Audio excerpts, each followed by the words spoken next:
When you lose the belt, it tastes like shit. I never try shit, but I think this is the taste of the shit, you know? This is Johnny with Tiger Bomb MMA, and tonight I'll be going over UFC 282, giving you my thoughts and predictions on the entire card. Kind of like a last-second title bout between Blachowicz and Ankalaev. 5 rounds for the UFC light heavyweight title that was vacated by Jiri. I kind of feel bad because Glover didn't get a shot, and he's getting older, 43, 44 by now. So I would have loved to have seen Glover fight either Blachowicz. Realistically, Ankalaev would have been the guy next in line, but we'll see. We'll see if Glover gets his shot. This entire card is pretty solid. It's going to be entertaining as hell for a pay-per-view. I feel comfortable enough with it. Like, you sometimes get these pay-per-view cards and they're not fucking worth it, but I think this one, it's going to be fun as hell. But let's get started with the first fight of the night. It is a short notice bout at bantamweight. Cameron Saaimon versus Stephen Koslow. Saaimon is the favorite, minus 280. Come back on Koslow. He's a plus 230. And for those of you who don't know Koslow's nickname, Obi-Wan Shinobi the Pillow. I don't understand it. I fucking like it, though. Anything with Shinobi in it. I used to play this Sega Genesis game back in the day called Super Shinobi. I fucking played the shit out of that game. So anytime I see a Shinobi, I'm interested in taking the shot on the guy. He's plus 230, and I'll be up front, like, dog or pass for me on this one. I like what I've seen from Koslow. And what I've seen from Koslow is that he's a pretty decent jiu-jitsu practitioner, right? Like, he gets on top and he looks pretty dominant. I have not seen his striking. For example, like Cameron Saaimon, they're both young guys. Saimon's 21, Koslow's 25. Saaimon, I at least know he's got some decent striking watching him in the Contender Series, where he got a knockout over some guy who blew his load and couldn't finish the guy. But you know what? Like, the whole purpose of this fight is to give Saaimon a decent enough opponent, because it looks like the UFC's somewhat high on this kid. The odds makers think he's high enough as well. He's nearly minus 300. What I don't like is these, Contender Series guys, like, you've heard it before, the Contender Series fade. Like, I can't really make a bold prediction or give you a solid, like, breakdown on this, because I don't know how good Koslow's striking is. I know he can grapple, and I know he's training out of Fusion Excel, and he's got some good people he can train out of there. And he has this kind of Hickson Gracie thing going on, as you can see in the picture. He's kind of like doing that stomach thing. I don't know. He gives me, based on what I've seen from him, like, outside of fighting, kind of like a Ricky Tercios type of vibe with that. Fucking the nickname itself kind of gives you like the impression that he's kind of out of it. I don't know how this fight's really going to go, because they're both so young and untested, young in their MMA career. It makes sense that Cameron is the favorite. I think he is going to have the significant advantage on the feet, because, again, I have no idea how Koslow looks. Little what I've seen from him, like, on Instagram, he doesn't seem to be like all that awkward when it comes to, like, the striking. And again, I don't take my word for it. I have no fucking idea. For this one, though, like, because it's so awkward and so short notice, I'm going to take a shot on Koslow.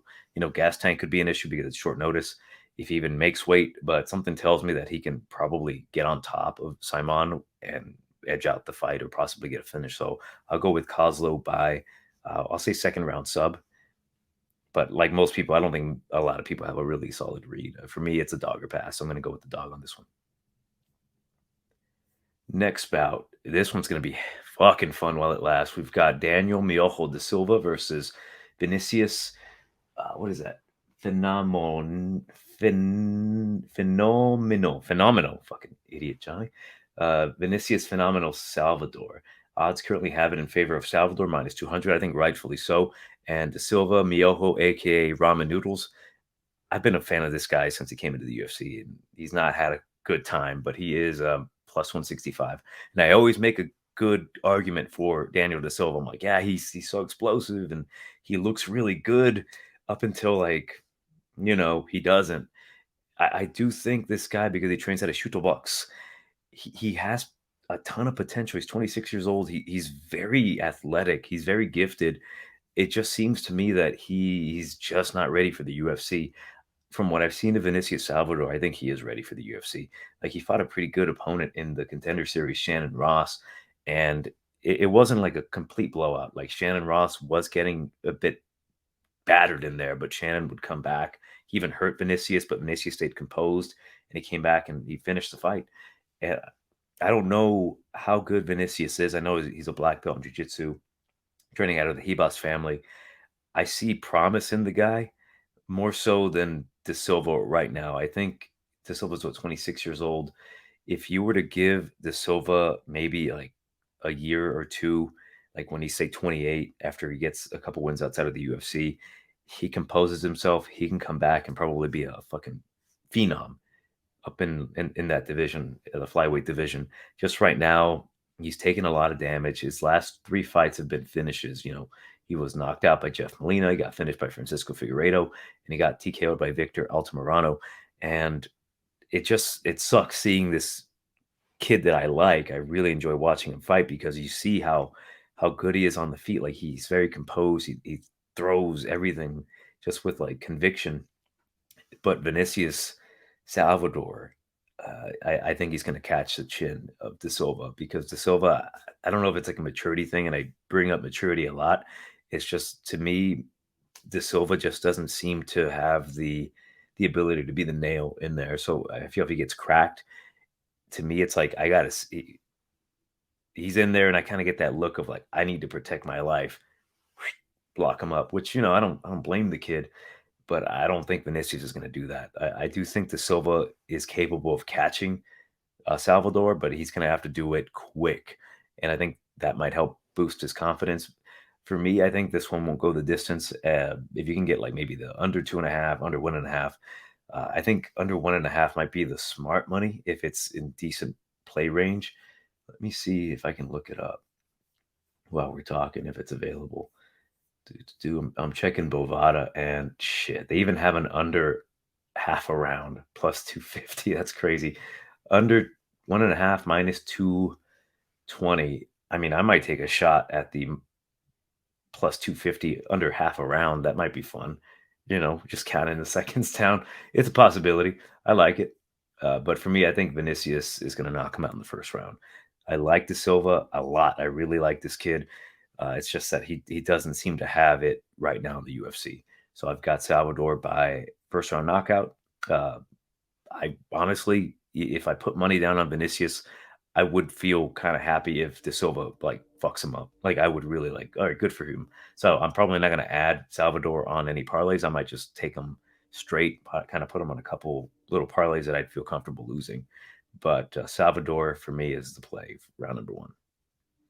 Next bout, if this fight is happening, because there's that whole issue with James Krause and James Krause fighters, we've got Eric King Silva versus TJ Downtown Brown. Let me cough real quick, gentlemen.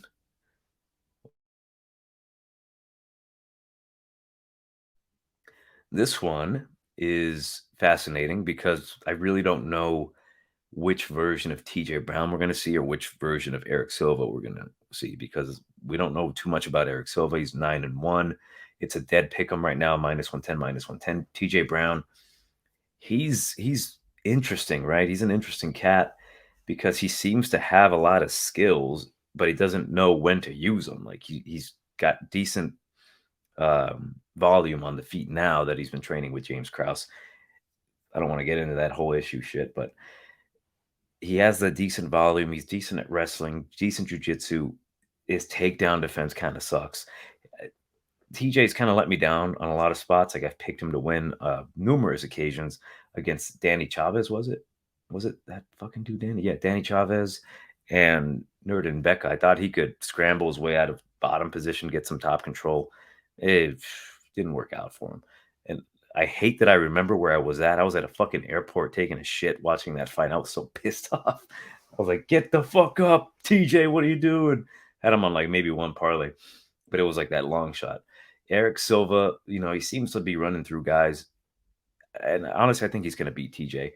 It's just more so he's coming in from the Contender Series where he kind of ran through honestly, a guy who's shouldn't have been in the Contender Series. He was primarily a kickboxer. Took him down, pounded him out. The thing is that I think his grappling is good enough to take down TJ, hold him there, or possibly hurt him. TJ's been rocked a shit ton of times. And to me, I hate to accuse a fighter of this, but he seems like he's ready to quit sometimes. Like, he'll put up a fight, but he'll accept, like, yeah, I lost this fight. especially that last fight with Nurdenbecke. Nurdenbecke, you know what? Like if he could not get up from bottom against Nurdenbecke, I think Eric Silva is probably going to hurt him in the second round. I'm going to say round number 2, either TKO, he gets pounded out, or if if TJ moves his head a bit, if his hair is blonde like in the picture, and he tries to do the Charles Oliveira and survive, I think Eric Silva's got the jiu-jitsu to submit him. So I'll go with Eric Silva finish round number 2. Next bout. Ooh, this one's going to be hot as fuck. This is Billy Quarantillo versus Alexander Hernandez. The great ape. Currently odds have it in favor of Billy Q. Minus 165. Come back on Alexander Hernandez plus 135. If Alexander Hernandez makes weight at 145, he's dropping down from 155. I'd be intrigued. I'd be fascinated. I want to see how they look like facing each other. For whatever reason, Billy Q's listed as 5'10", but I've seen him next to some fighters. And I'm like, Billy Q's fucking huge. He's tall as shit. And I like Billy Q in this one. I'm not going to spend too much time on it. And I've broken it down a couple different ways. Like, if I see the best version of Alexander Hernandez out here, I still think Billy Q can still win this fight. I still think he can win in a multitude of different ways. Alexander Hernandez, to me, he's like a Spike Carlisle, but without the cool edge to him. And if you've seen the Billy Q Spike Carlisle fight, I think that's how it's going to go. He's going to take him down, Billy Q, that is, who doesn't have the best takedown defense. He's kind of hittable, so I am worried about that Hernandez power.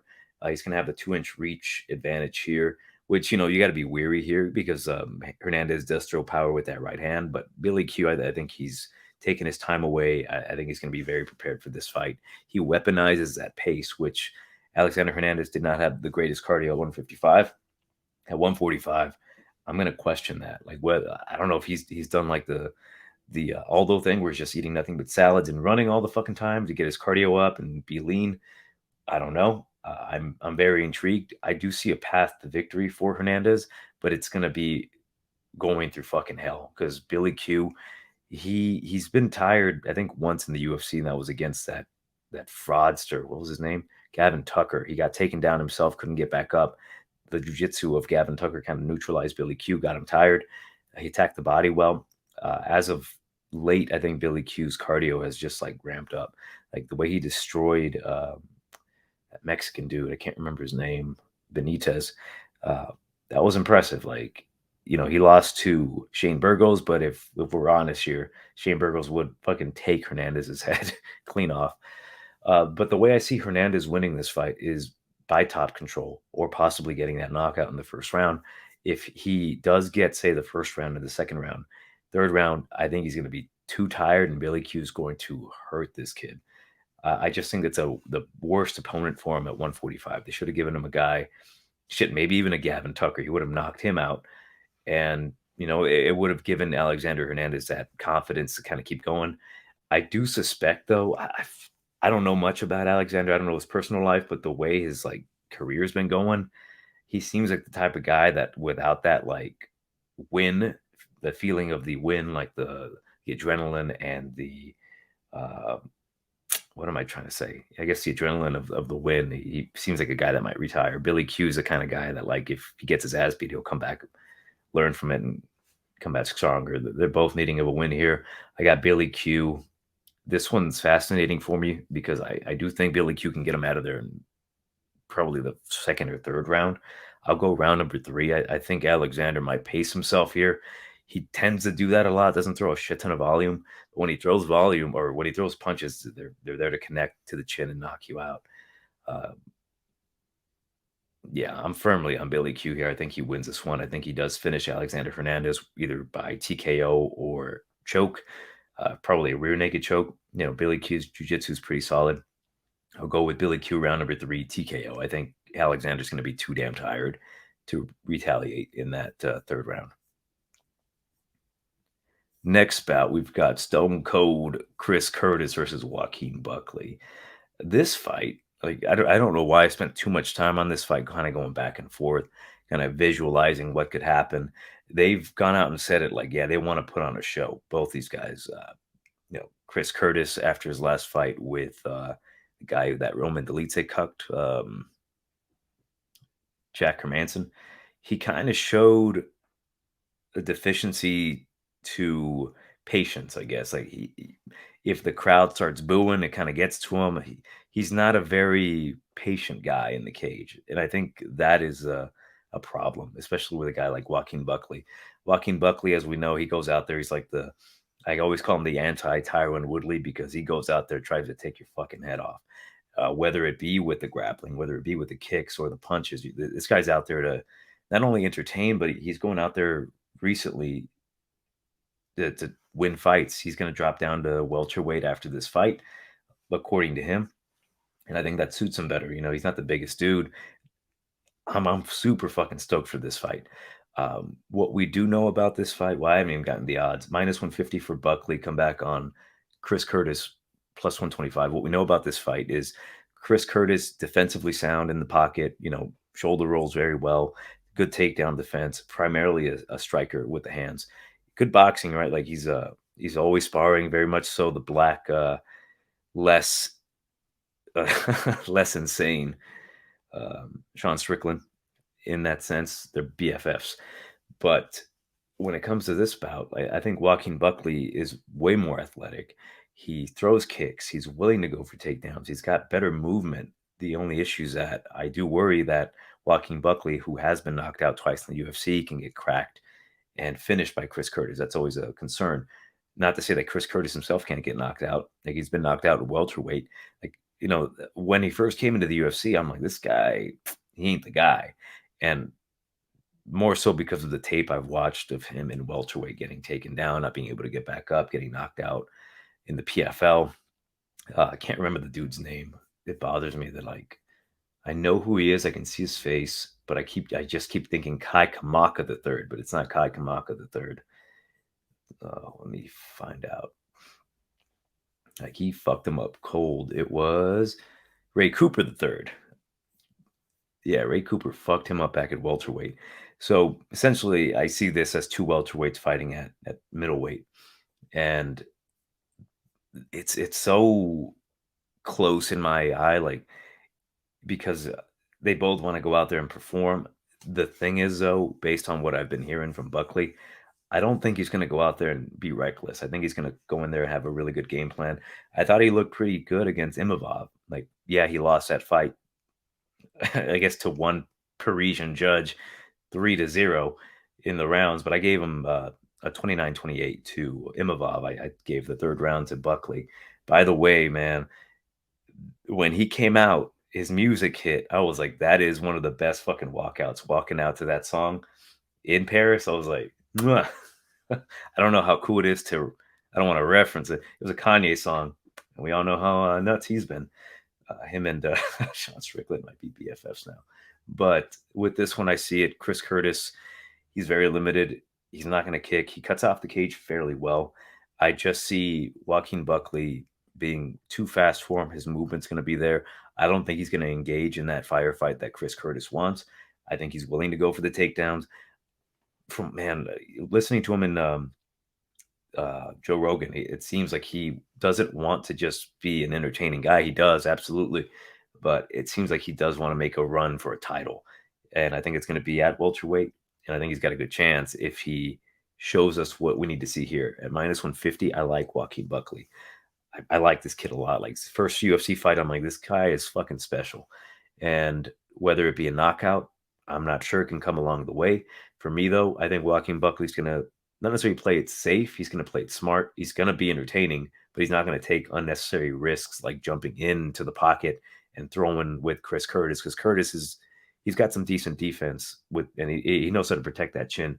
But the speed, I think, is going to be the biggest factor here. So I'll give it to Buckley, but I think he wins a decision. I think everyone's expecting a slobber knocker type of drag him out fight, punches in bunches. It'll be there, but it won't be anything significant to cause the fight to go inside the distance. I think the over on this one might be the smart play, because the way Buckley was moving against Imavov, it was a lot of fucking movement. I think he's going to implement that same kind of lateral movement and game plan against Chris Curtis, kind of get him frustrated. And I think he might even just kind of leap forward and just bam, bam, left hook, right overhand type of shit, and possibly even hurt Curtis. But I don't think he'll finish him. So I'll go with Buckley by a decision on this one. It's going to be super fucking fun. I'm excited for this one a lot. Next bout, we've got Edman Shabazian versus Dalcha Lungambula. All I know about this one is Edman is too high of a favorite, minus 300. Come back on Dalcha, plus 240. Taking a shot on Dalcha. I'm not going to fault anybody. I'm not going to do it myself because I'm too pussy. Like, I do think Dalcha has a chance. But for me, Edman Shabazian, he's 25 years old. He's no longer in Glendale. He's fighting out of Extreme Couture. The issue with Edman, though, and I'm taking Edman to win by first round knockout because I fully believe he can. You know, he's going to be the taller guy, 6'2". He can throw high kicks. He's decent in that first round. I've just seen this guy lose the motivation to fight mid-fight against Imavov. I literally, I want to go back and watch it and screenshot it up. Fuck it, it's too much work. But I've seen the image of him just like you've seen Ralph from The Simpsons when Lisa breaks his heart. I saw that exact fucking thing in that fight. I'm like, yeah, he's done. Like, I knew it was going to be over momentarily afterwards, and it was. I don't like that about Edman, but it's not necessarily his fault. He's getting trained shitty, right? It's one of those things like, yeah, he's a bit of a front runner, a bit of a quitter in a certain sense. But to me, it's like, I think he was put in a position where he just didn't know how to react to being in that spot. Like when you're constantly being told you're this good and you're my golden boy, apparently. When you get filled up with that and then you finally face some adversity, you're like, ah, shit, what do I do? You just don't know what to do in that spot. Being that he's in Extreme Couture, I think they're going to prepare him a little bit better than they are going to do in Glendale Fighting Club. Kind of put him in those spots where he might break, like with a guy like Dalcha. And to me, I think he's not going to be in that spot here. But I'm intrigued to see what happens if it gets pushed to that. Dalcha, like, you know, he's 35 years old. I think he's been improving despite him losing his multiple fights. Like he's not all that bad, right? He's mixing in wrestling. He's a strong, beefy boy. He can knock out Edman. But I've not seen Edman get like one-shotted. I've seen Dalcha get cracked and one-shotted. And I think Edman's going to catch him in the first round. But I am weary to see what happens if Dalcha kind of puts it on him. Because I do think Dalcha is more willing to push through adversity to beat Edman than Edman is. It's just, I want to see what Vegas has done to Edman Shabazian because I'm not writing him off, right? Like, he's pissed me off in the past because, like, I know this kid has potential. It's just so that I want to see what they can create out of him. Like, he's got the skill. It's just kind of getting him right between the ears. But I'll go with Edman, round number 1, knockout. I think the under or doesn't go the distance. Let's see what the odds are on that one. That's intriguing. So let's see. The under half a round, I don't think that's the wisest one. I think it'll go over half a round, but it's plus 410 or 450 on Bovada. The under 1.5 plus 110. I like that better. That's probably a little bit of a degenerate parlay piece I might take. But for sure, I think one of these guys is going to sleep before the second round, or actually before the end of the second round. Ooh, boy, this fucking fight. We've got next bout, bantamweight, Jay the Joker Perrin versus Raul El Niño Problema, a.k.a. the problem child, Rosas Jr. Oh, God. Like, minus 230 for Rosas Jr., the 18-year-old phenom, against Jay Perrin. He's a plus 190. Jesus Christ, man. Like, I like Jay Perrin. I think he can win this fight. My concern with this one, clearly Jay Perrin, he's got the better record, right? He's more experienced, I should say, not necessarily the better record. He's 10-6 compared to 6-0. He's fought good competition. He's not looked necessarily overly impressive, other than like nearly finishing Arichi Lang in the third round of the fight. But he has some good aspects to him. Like, he's good everywhere, not great everywhere. I do see this fight being not necessarily sloppy, but it could be like a letdown for people who are relatively high on Rosas. Rosas striking's not all that great. He's a strong boy, good grappling, but he makes a ton of boneheaded mistakes. He's very young. I think that over time, if he say goes to like an AKA, he's going to be pretty fucking good. He kind of reminds me a little bit of Enrique Barzola in a sense. Very very strong, el fuerte, very strong with the grappling. And I think if you polish him off with the striking, he can be a problem in this division in like maybe 5 years. Just right now, he's clearly, I think he's over his head right now. I mean, 18 years old in the UFC. He's fighting a guy like Jay Perrin. I do think Rosas could take him down, probably hold him there a bit. But Jay Perrin, he's going to have the advantage on the feet, I think. I just think, fuck, man. It's more so I'm fading the kid. I do think he can win. It's just going back and watching his tape and watching him fight in the Contender Series against the guy. Who was that fucking guy? Mando Gutierrez. What was his record? Because his record wasn't terrible. And I thought he could have put up a fight against the kid. Like I took Rosas to beat him. It's just kind of like he's 8-2, man. He did kind of ragdoll him a bit. That's my biggest concern about this one. Like Rosas is a strong fucking boy, and I think he can get some decent control. I don't think he's going to finish Jay Perrin. Hell no, he won't finish Jay Perrin. Jay Perrin's a tough guy. It's just more so. I know Perrin's been talking a lot of shit on the internet. Like I know he's prepared to beat this kid. A lot of people don't give him a shot, right? Like I've heard people just kind of say he's harmless. I'm like, I don't think Jay Perrin's harmless. I think he can hurt Rosas, given the inexperience on the feet and just the fact that he kind of dives for the takedowns. Like that's his one attack is just go for takedowns, get the back. He kind of falls off the back too much. I've been talking too much about this one. I'm going to take Jay Perrin just out of like, fuck it, why not? I absolutely do think he can win. That's the biggest thing about me when it comes to these fights. Like, realistically, I should be going with Rosas. I think he can win this fight for sure. Just take the back, control. It's going to be fucking boring. But because I do believe Jay Perrin has a shot and he's nearly plus 200, I'm going to go with that shit. I'm going to go with the guy. I'm going to go with the Joker gang. I'm going to say Jay Perrin, possibly a decision on this one. I think if he keeps it on the feet, he hurts Rosas. Fuck with that chin. I don't know if he will, but I'll just take a shot on Jay Perrin. It's just I think that Rosas will probably take him down, take his back, and probably fall off, and Jay Perrin gets on top of him. And Rosas, he'll try to sweep and stuff, but I think Perrin's going to have enough to stuff that, stay on top, edge out the rounds, maybe land some significant punches to just take the round, just chip away at the rounds. Like it's going to be close. I think Perrin could potentially win the split. So I'll go with Perrin by decision. But dear God, I'm not going to enjoy that one at all. We've got the prelim main event. We've got Jairzinho Rozenstruik versus Chris Daukus. This one under. The under is going to be perfect. Chris Daukus, I like Chris. Does not belong in heavyweight. I think we saw his ceiling, right? Like he's too undersized for heavyweight.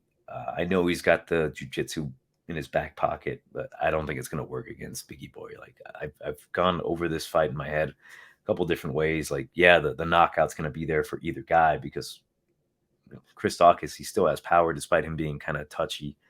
What did I say? That touchy? Like he's very touchable, very hittable. There you go. Jairzinho Rozenstruik, his chin isn't what it used to be ever since Francis took it and took his soul. Now, he's been knocked out. How many times? He got knocked out by Alexander Volkov his last fight 5 months ago. Damn, minus 170 for Biggie Boy. I think that's kind of a steal against Chris Daukus.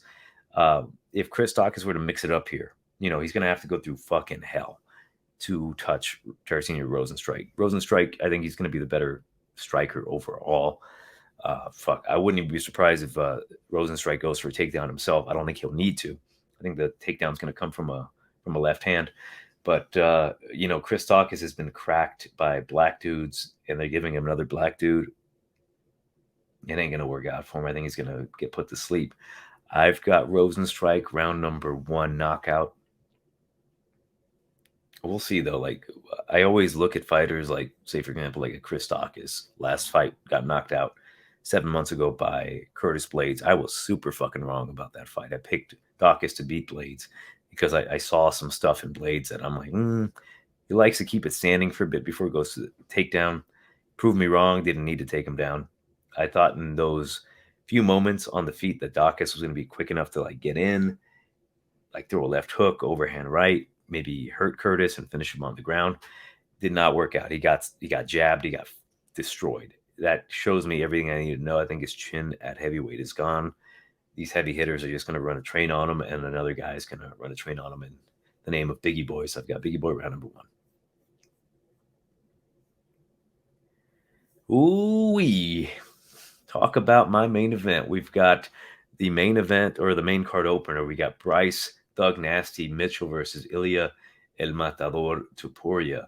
Spain got kicked out of the World Cup, and Ilya is out for fucking blood. And I love this matchup. This is my main event. I'm willing to pay for the pay-per-view to watch this fucking fight. Topuria minus 140, come back on Thug Nasty plus 120. This fight intrigues me to no end because they are both undefeated. 15-0 for Bryce Mitchell, 12-0 for Ilya Topuria. The height goes to Bryce Mitchell. The power goes to Ilya Topuria. Between the two, who's the better rounded fighter, the more well-rounded fighter? I think Ilya Topuria is. He's got the boxing. The way he rips to the body is a thing of beauty, man. I've been saying it since I've been breaking down these fights. I am gay for Ilya Topuria. This guy, I never misses fights. Just the overall like guts of this fucking guy, right? Like he moves. Well, he doesn't move up to 155. He was kind of forced to move up to 155. Fights at the time, which was a killer in Jai Herbert, gets dropped with the head kick, and then he comes back and he fucking finishes him. Like he hurt Jai Herbert so bad he made him forget how to fight, because his last fight, Jai Herbert said, he was like who is this guy? He's no longer the same fighter. Bryce Mitchell, though, he's this type of guy that like, yeah, he doesn't train out of a big gym. Trains primarily in Arkansas on his farm. This guy doesn't seem to care, man. Like going back and watching his fights, he just has been kind of steamrolling through guys. His toughest matchup in the UFC was against another grappler in Wolfman. Oh my God, Bobby Moffitt. And I went back and rewatched that fight because I'm like, hey, this could be a very similar matchup. They're both grapplers. Ilya Topuria, more of the Greco style. Bryce Mitchell, more of the relentless takedown artist. Like his striking is not the best, but he seems to have enough to get by. He's never been really cracked before. So what intrigues me about this fight is that we've got the more well-rounded fighter in Ilya Topuria, that you can say that he might have a shitty gas tank. I don't know. That's why I fear Bryce Mitchell in the third round. If Ilya Topuria gets exhausted from like stuffing takedowns or getting takedowns of his own, if he were to get his own takedown, Bryce Mitchell, he's crafty on the bottom, man. Like he was getting triangles and going for sweeps against Bobby Moffitt. It's a fascinating fight, man. These two guys are going to go at it. Like I see this fight going one of two ways, and honestly, part of me doesn't even want to make a decision because I just want to enjoy it. Like I don't want to stress too damn much about watching the fight, hoping that I'm right, because I do that sometimes. Like I'm like, I hope I'm right by my prediction, by my analysis, because it makes me feel smart. But this fight can go one of two possible ways. Ilya Topuria may not have any fear on the feet against Bryce Mitchell. He's going to be able to stuff takedowns, rip to the body, rip to the head. Shit, it might not even be Ilya Topuria clean knockout. It could just be accumulative damage. Maybe Bryce Mitchell's eye closes. There's always a possibility that Ilya can knock out Bryce Mitchell. Like as much as I don't want to see that, I like Bryce a lot. Like I like both these fighters, man. When I was breaking it down, I'm like, who am I going to go with? The part of me that's a Spaniard and going with Ilya Topuria, or the part of me that's a dirty racist in Bryce Mitchell? I'm like, they're at odds. So I'm super stoked for this one, man. And part of me also wants to see Bryce Mitchell give an interview. And for whatever reason, this whole like time I'm like thinking about this fight, I'm thinking like, what is the worst thing Bryce Mitchell can say? And I just kind of want to hear him be like, I won't get them boys with them hijabs out of here. I'm like, oh shit, dude. Bryce, shut up. I don't know why I picture Bryce Mitchell saying the word hijab, and it makes me fucking laugh. But dear God, man, if Ilya gets tired, either stuffing takedowns or just kind of putting out output, if Bryce Mitchell gets a tired Ilya Topuria, say in the third round or later in the second round, it's gonna be a sweat if you have a ticket with Ilya Topuria because Bryce Mitchell, he's a guy, he's not gonna quit. He's gonna go after you. If he gets a takedown, I don't know if he can get a submission on Ilya, but I think he can do enough to get like a TKO. Ilya's been cracked before. I think he's got fucking testicular fortitude up the ass where if he gets hurt, he'll come back and he'll do what he has to win that fight. Man, I was on Bryce Mitchell because he's an underdog, but like I go back and forth with this one so damn much. It's just so damn fun for me that to see a fight like this, like where it actually feels like I don't know, man. It feels like fucking when I'm a kid watching like WWF and you get like The Rock versus Stone Cold, like, oh my God, he's gonna win. That's kind of how I feel with this one. I feel like a kid watching a fight like this, and it's awesome. Fuck, man, like having to pick it sucks for me because I do think both guys present something that could significantly change the tide. The cardio from Bryce Mitchell for me, I think it's going to be a factor in the third round if it sees a third round. I just want to see how well Ilya can stuff those takedowns. Like the only thing that I say is a detriment to Ilya is that he can get a bit of a big head. Like if he feels overconfident with a guy like Bryce Mitchell, it's gonna be a bad time for him. Bryce Mitchell doesn't take himself super seriously, man.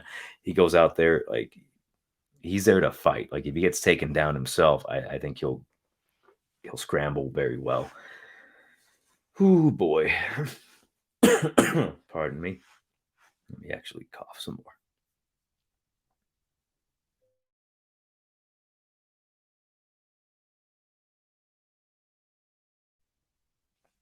Damn, still sick.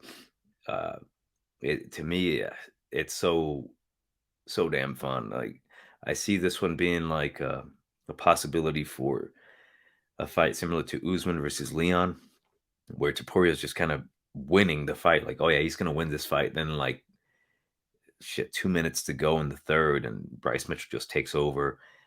Ilya kind of goes for a takedown. He hits him with a knee and finishes him. Like that's kind of what I'm worried about.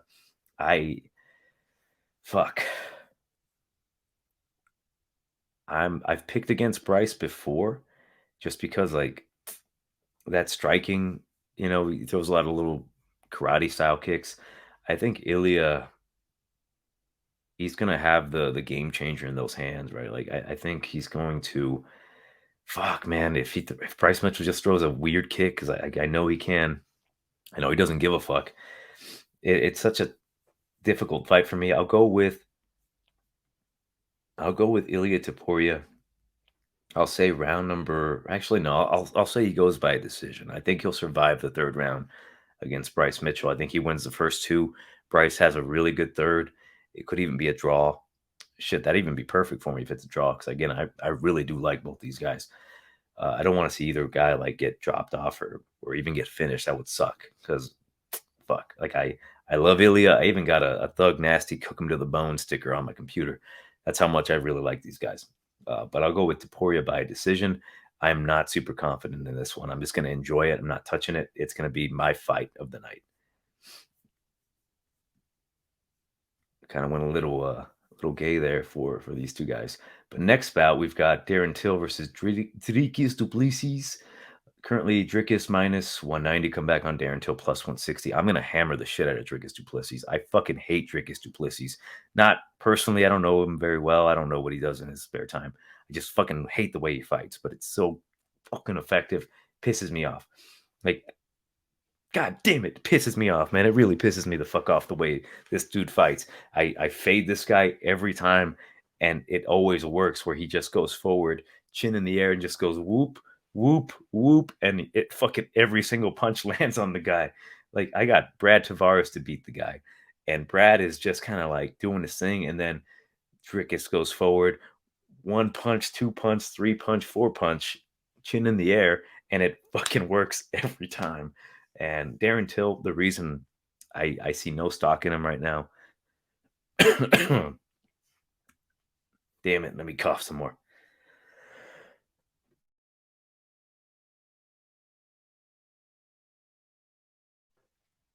All right, getting over that sickness. Darren Till, to me, is just a broken fighter. Like, he's not been the same for a long time. And I see no stock in him training with Hamzat. I think Hamzat's just kind of whipping his ass, maybe giving him a bit of pointers here and there. I think Drickus can take him down. I think Drickus could submit him. I think Drickus can knock him out. I hate to say it because I do like Darren Till. He's a fun dude. I think this might be Drickis's easiest fight to an extent. Like, he just has to be careful not to get hit by Darren Till, that left hand. I just don't think Darren Till's going to be able to get off on it. I just don't think he's going to have the timing for it. And I think Drickus is going to knock him out. I would say round number 2. I think Drickus is going to be smart, take him down, kind of pound on him because, Darren Till's takedown defense, it's not what it used to be, right? Like, well, I shouldn't even say that. He's never really necessarily had the best takedown defense. The only time he showed it was against Kelvin Gastelum and shit. Back then, that wasn't. He was slowly getting his soul after that fight with Adesanya. But yeah, I think he's going to be a parlay piece for me. I think he's going to really hurt Darren Till, and it just sucks to see Darren Till like that. Like, the dude is shit. He's just been injured too much. Shit, I don't know what's going on with his eye. I don't know how he's going to look during the weigh-ins. To me, it's just far removed from what the guy used to be, and he should have stayed at welterweight. Should have just started eating more salad. But I've got Drickus by second round TKO. Next bout, short notice bout, 180 is the catch weight. Santiago Ponzinibbio versus Alex Morono. This one's tough, very, very tough to break down because the fighter Santiago once was is no longer. The only good thing about Santiago is that despite his older age and coming back from adversity, like dealing with issues with injuries or I forgot what he had. I think he couldn't pack muscle because his body was eating itself. Since he came back, he got beat by Jing Liang, got knocked out, and he's had some close fights with Jeff Neal, which I thought he lost, and Michel Pereira, which I thought he lost. Clearly, not even a split. Morono, he's kind of shown his maturity now in the UFC. Like, what I do like about Morono is that he has a very good way to neutralize someone's power. He moves very awkwardly, herky-jerky. I just realized I spelled it Matono, whatever. It's a fucking typo. But the Great White, shit, now I gotta sneeze.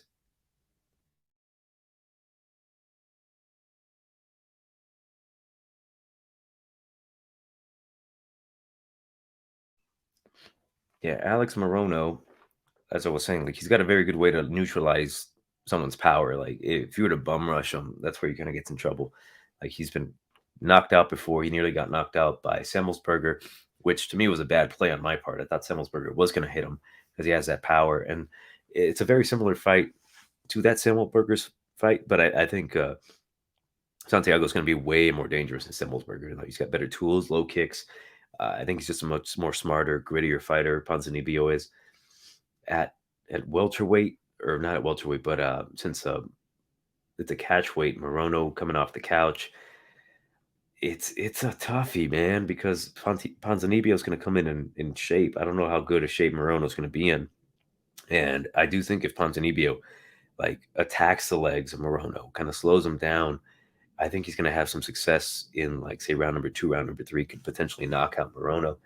But to me, it's a fight to stay away from for sure. I think it goes over. I don't know if there's no odds for this one yet. If I could get the over, like 1.5, 2.5, I think I would probably parlay that up. Maybe the 1.5 more than not. Yeah, because like the last few fights, both of these guys have gone to a decision. Ponzinibbio, yeah, I think one thing for sure, it's going to go to a decision. I just don't know who it's going to go to. Like, is Ponzinibbio going to, take advantage of that short notice of Morono and just kind of impose his will? He's going to be the bigger guy here. It's going to have the 1-inch reach advantage. I'll say Ponzinibbio wins a split. I think Morono's going to look good in the first round and a half. Ponzinibbio is going to have some good corner advice like, hey, attack the legs, cut off the cage. Those leg kicks, man, they're going to be impressive here. They're going to have to be a tool he has to utilize. And I think he can win or steal the rounds against Morono, like very similar to the way he did against Miguel Baeza. Like he was losing that fight until he decided he didn't want to lose. I think that's what's going to happen here. It's a coin flip toss. Like if Morono's a pretty good dog, I'd probably take a shot on him because I do think it's going to be a split. But personally, I think Ponzinibbio, with the willingness to go out there and kind of swing wild, is going to steal the rounds, like maybe even steal the end of round number 2 and definitely steal round number 3.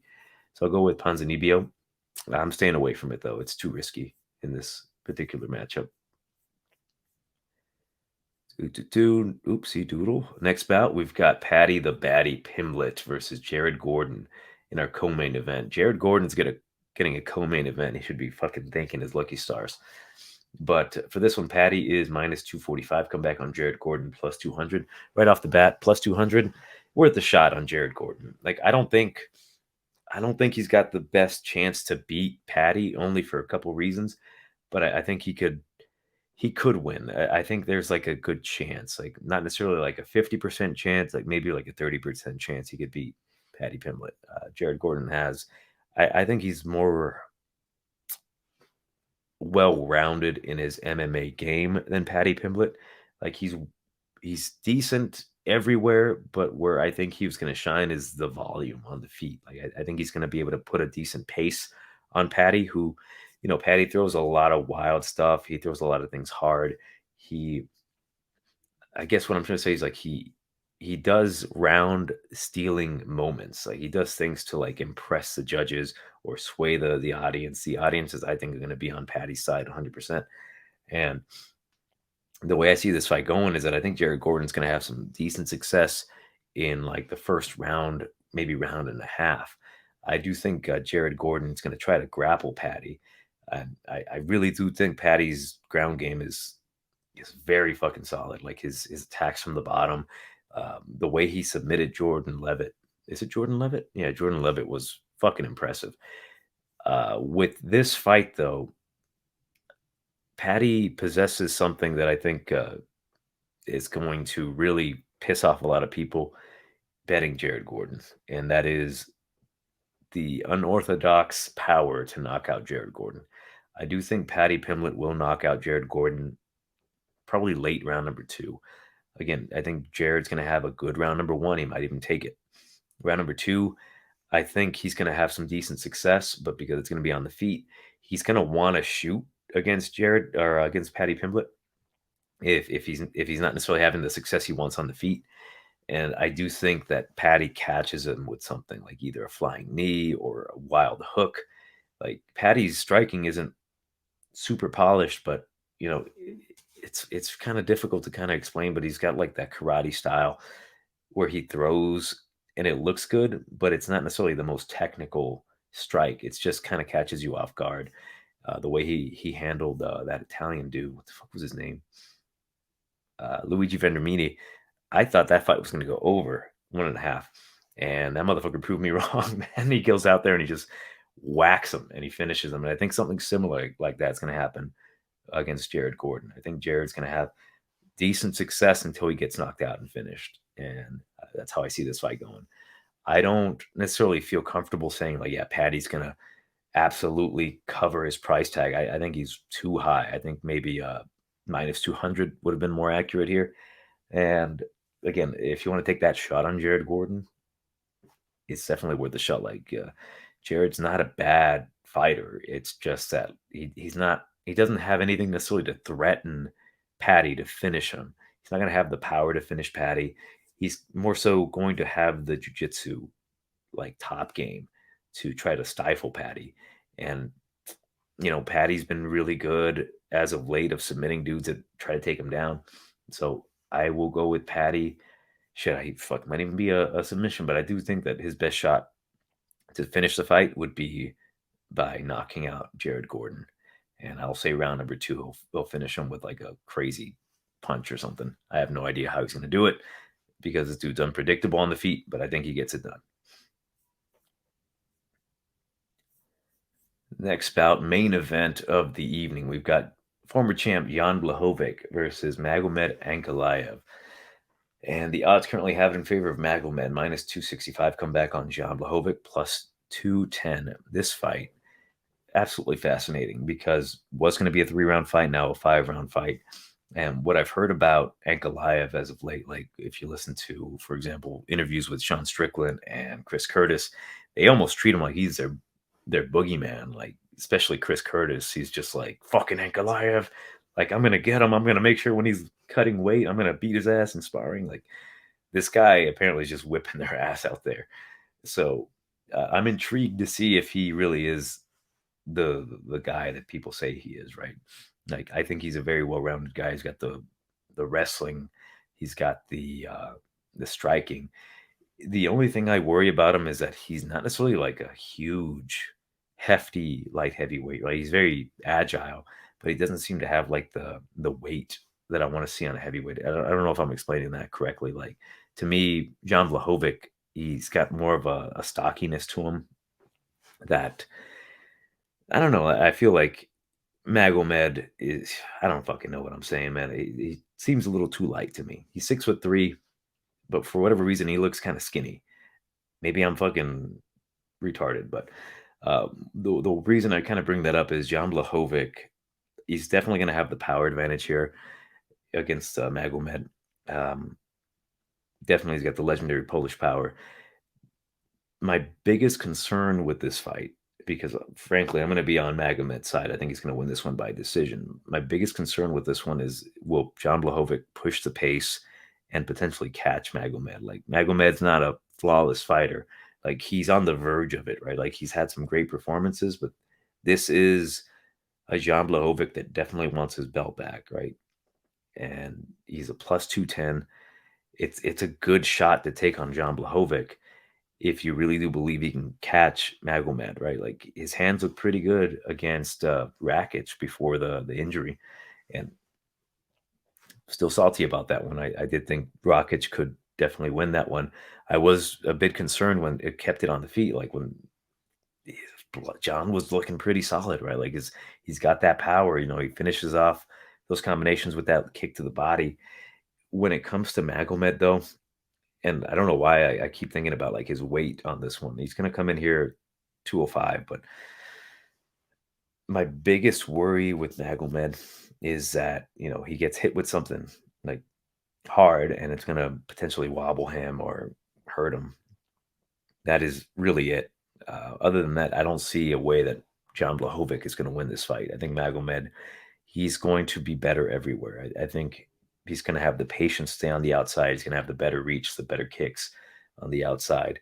He will be able to mix things up better, I think. Like get the takedowns. Like against Rakic, Blachowicz got taken down. Really didn't do much off the bottom. His top game is good, but his bottom game on the ground is not the best. And I think Ankalaev can like chip away at Jan Blachowicz. And I think eventually Ankalaev is just going to have that definitive moment in the fight. Like that's going to definitely sway all the momentum to him. Like he's probably going to crack Jan Blachowicz with like a counter. That I guess that's one thing I should mention. If you're on the Blachowicz side, a guy like Magomed's going to piss him off. A guy like Magomed who's patient, who's willing to stay on the outside, kind of chip away at you.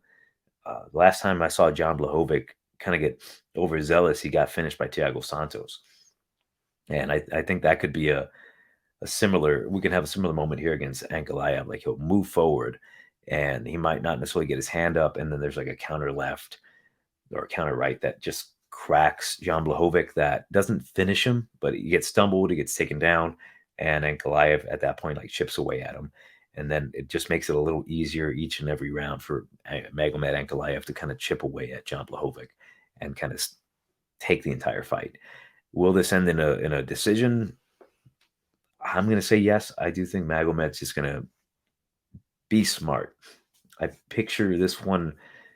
I guess when I'm thinking about it, I think of like the fight between Nick Diaz and Carlos Condit. Everyone's like, it's going to be a fucking firefight. And Carlos Condit goes in there to win a belt, not to have a great fight. He went in there to win a belt. And I think that's what Magomed's going to do. He's not going to go out there to get a spectacular finish.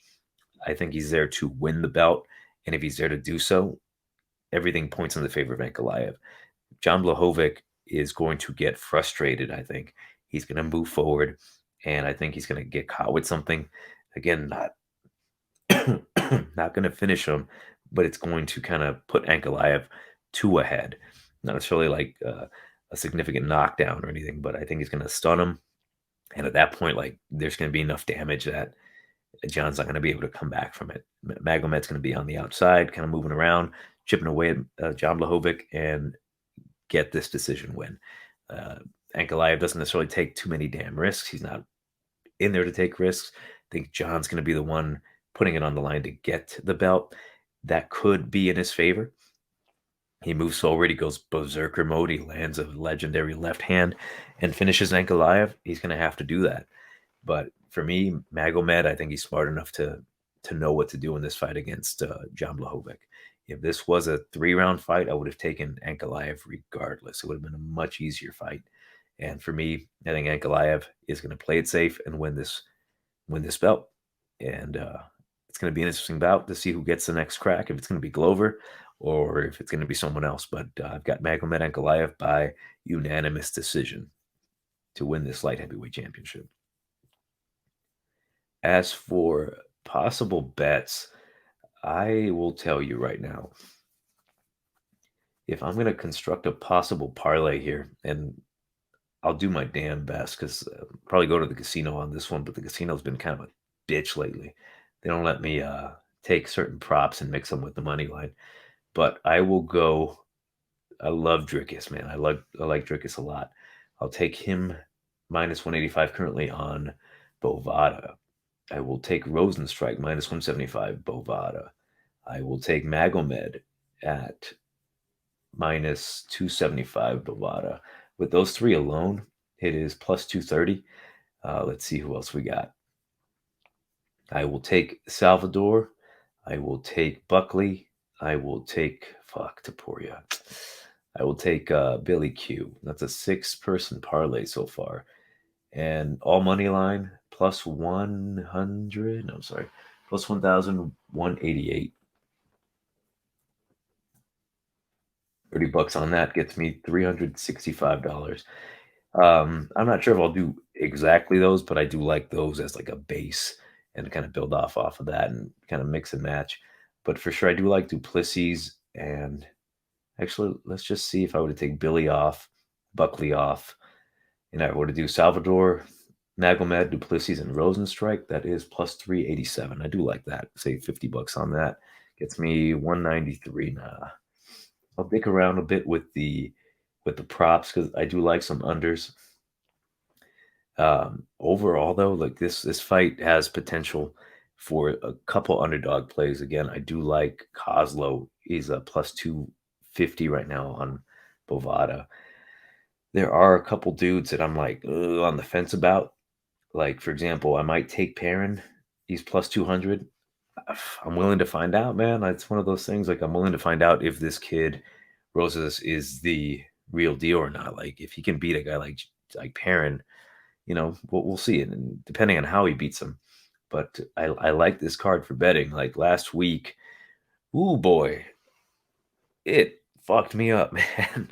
Last week was not good. Like I didn't do terribly, but because like I should not bet online, I made all my money, and then I had a couple parlays left where I needed Buckley or not Buckley. What am I saying? I needed the fight Wonder Boy and Kevin Holland. I needed Kevin Holland to win to cash me out. Like be good. I decided to bet everything on Kevin Holland because that little voice in your head is like, hey, you got extra money. You can make more money if you bet it all on the guy you think is going to win. And I'm like, nah, I shouldn't do that. The other guy's like, don't be a fucking pussy, do it. So I'm like, yeah, okay. I put all my money on Holland and I went bust, which sucked. And yeah, that was infuriating by Kevin Holland because it's one thing to get your ass beat by Wonder Boy. It's another thing to get your ass beat by Wonder Boy and then have opportunities to beat him and then let him back up twice. I was like, this fucking guy. That pissed me off. But it is what it is. Like, what I've been doing lately, I haven't been keeping all my money in my online accounts. Like, I I cashed out, and I've just kind of been putting in money as I go. So I haven't really been losing much. I did lose a bit of money on fucking football because the Kansas City Chiefs could not cover. But other than that, I'm just going to probably try to stick to the casinos. I think it's more fun anyways. That smell of the like rotten pussy and cigarettes just kind of stimulates me in a way that like betting online does not. But those have been my picks for UFC 282. Make sure you leave a like, comment, subscribe, all that good stuff. Yeah, Johnny Tiger Bomb MMA, and fuck Oberg.